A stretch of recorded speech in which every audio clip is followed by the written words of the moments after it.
Le Conseil de l'Entente est en quête d'une autonomie financière.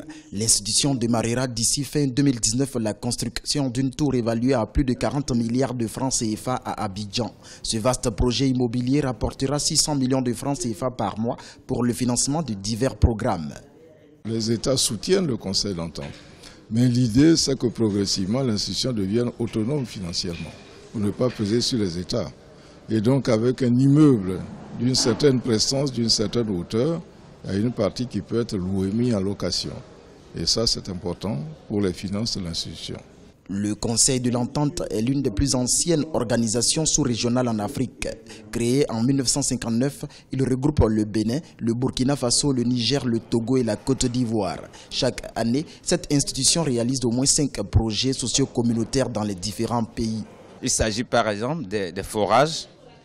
Il s'agit de l'électrification rurale, il s'agit de la construction des marchés pour permettre à nos populations de pouvoir,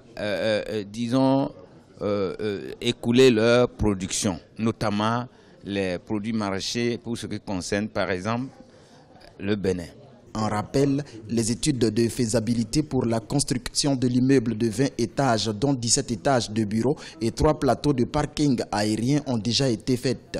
La prochaine réunion du Conseil des ministres devra présenter cet ambitieux projet à la conférence des chefs d'État pour validation.